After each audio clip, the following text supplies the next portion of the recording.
बिस्मिल्लाहिर्रहमानिर्रहीम। नाज़रीन, मैं हूं अज़मत ख़ान और आप देख रहे हैं प्रोग्राम एजुकेशन न्यूज़।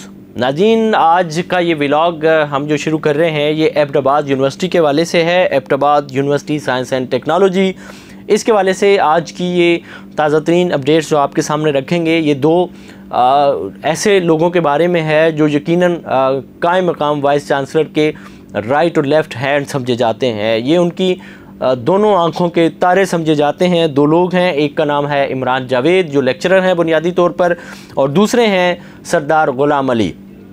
सरदार ग़ुलाम अली की कहानी हम आपको बाद में बताएंगे। पहले कहानी हम आपको सुनाते हैं इमरान जावेद की। इमरान जावेद जो है ये इश्तिहार दिया गया था 2021 में। उस इश्तिहार पे ये फुलफिल इन क्राइटेरिया इन्होंने नहीं किया, फिर इनको सिलेक्शन बोर्ड ने नायल कर दिया था।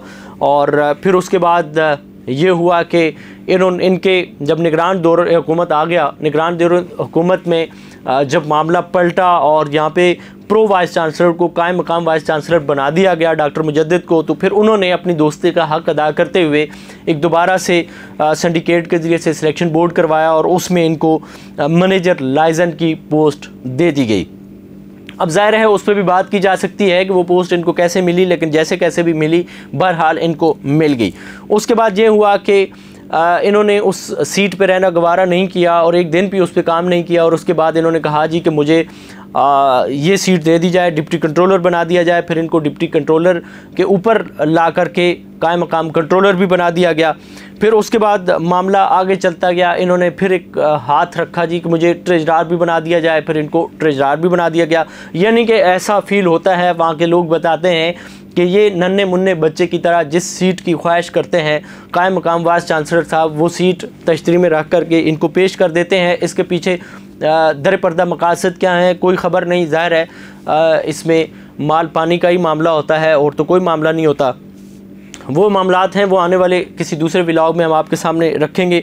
इमरान जावेद साहब ने जो भी ख्वाहिश की इस यूनिवर्सिटी में, उनकी ख्वाहिश पूरी की गई। बैक वक्त इनके पास 2-2, 3-3, 4-4 ओहदे भी इस वक्त हैं।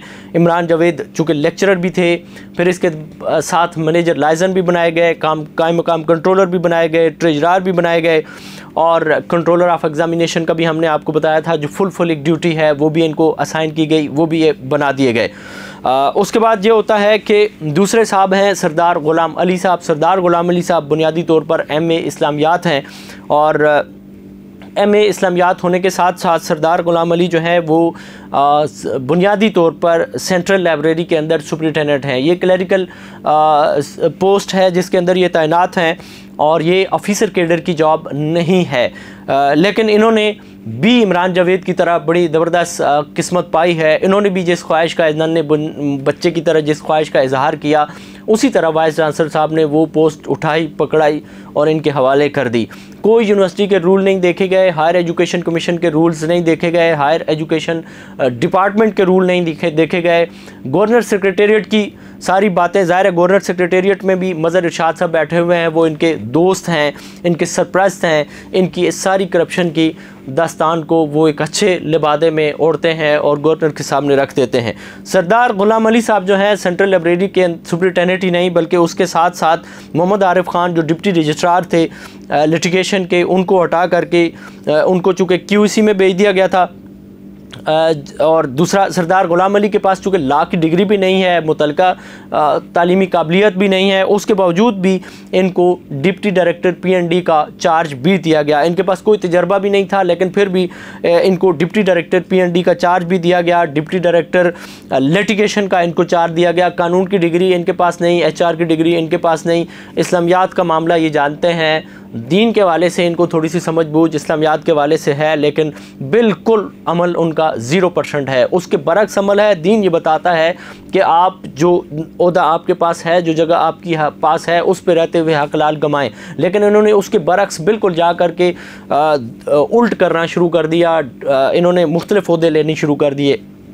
पहला ओहदा इनके पास सुपरिटेंडेंट लाइब्रेरी का था, दूसरा ओहदा इनके पास डिप्टी रजिस्ट्रार लिटिगेशन का, तीसरा डिप्टी डायरेक्टर PND का इनके पास, था। फिर उसके बाद इस पे भी इनको सब्र नहीं आया, इन्होंने कहा जी कि मुझे एक और ओहदा दिया जाए। उन्होंने कहा जी ये खिलौना कौन सा आपको पेश किया जाए, तो उन्होंने कहा जी मुझे इंचार्ज P&D के साथ साथ इंचार्ज वर्क्स डिपार्टमेंट भी दिया जाए। उन्होंने कहा जी ये लें हुजूर, कौन सा मसला है, चौथी पाँचवा ओहदा है, ये भी ले लें।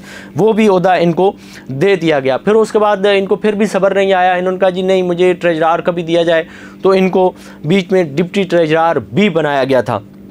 ये सारे इनको ओहदे मुख्तलिफ वक्त में दिए जाते रहे हैं। ये पूरे पाकिस्तान में वाहिद मिसाल है कि किसी एक शख्स के पास 5-5 ओहदे रहे हैं और हैं इस वक्त इन दोनों लोगों के पास।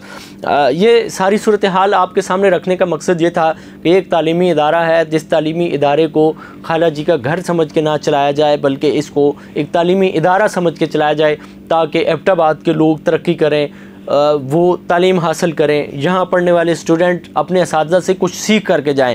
ये सारी सूरत हाल आपके सामने रखी है। आने वाले वक्त में आपको मज़ीद भी अपडेट्स देंगे और बताएंगे कि किस तरह से प्रिंसिपल सेक्रेटरी जो हैं हायर एजुकेशन डिपार्टमेंट ने उनके ख़िलाफ़ इंक्वायरी का लिखा है, गवर्नर सेक्रेटेरिएट को भी और गवर्नर को भी लिखा है कि ये आपके जो सेक्रेटरी साहब हैं, प्रिंसिपल सेक्रेटरी हैं मज़हर अरशाद, ये किस तरह से एबटाबाद यूनिवर्सिटी में अपना असर रसूख इस्तेमाल करके अपने दोस्तों को नवाजने की भरपूर कोशिश कर रहे हैं। इनको रोका जाए।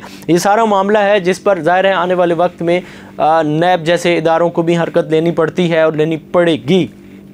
आपको आने वाले वक्त में चौंका देने वाले इंकशाफात एबटाबाद यूनिवर्सिटी के वाले से बताएंगे, जिसमें आपको ये भी बताएंगे कि वाइस चांसलर साहब महाना कितना पेट्रोल इस्तेमाल करते हैं। उनका हमजाद बैक वक्त वो एबटाबाद यूनिवर्सिटी में बैठे होते हैं, उनका हमजाद कहाँ कहाँ से घूम करके आ रहा होता है, ये भी आपको बताएंगे। उनके इस्तेमाल में दोनों गाड़ियाँ कब, कहाँ और कैसे कौन इस्तेमाल करता है, ये भी आपको बताएंगे।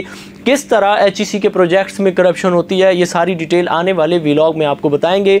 आप इस हवाले से क्या राय रखते हैं, क्या सोच रखते हैं, आपका इस हवाले से क्या ग्रीवेंसेस हैं, आपने हमारे कमेंट सेक्शन में ज़रूर बताना है, ताकि अगले किसी व्लॉग में उनको हल किया जा सके। इसी के साथ अपने मेज़बान अज़मत खान को दीजिए इजाज़त। अल्लाह निगहबान।